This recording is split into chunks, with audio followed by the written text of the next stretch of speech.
We'll go to layer property. Here we having option layer state manager. We'll click on this option.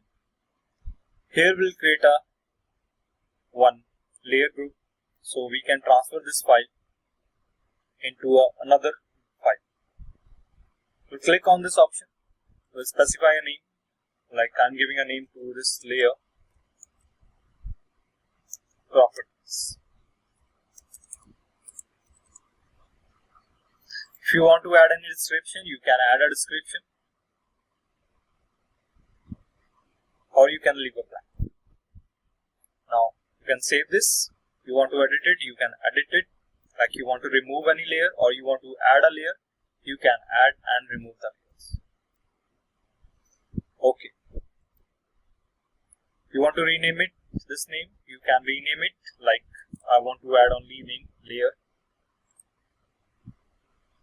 If you want to delete this, you can delete this. Now what we'll do, we'll select this file and we'll do export.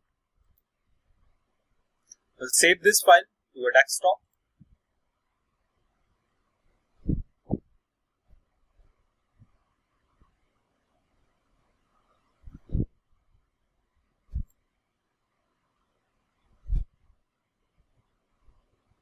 We'll save this file here in documents with name layer.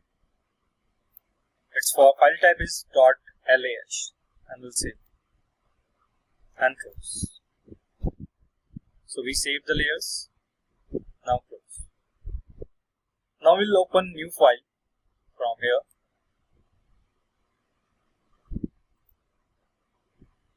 In this file we having a no layer properties. Now we'll transfer that layer property in this file. We'll go to layer property manager,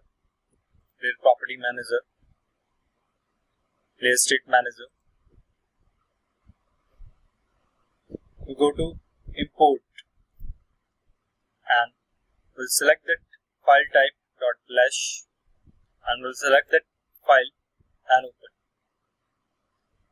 Okay, it's saying line type will not restore. So we'll click OK and restore all state. So we get all the layers in this file.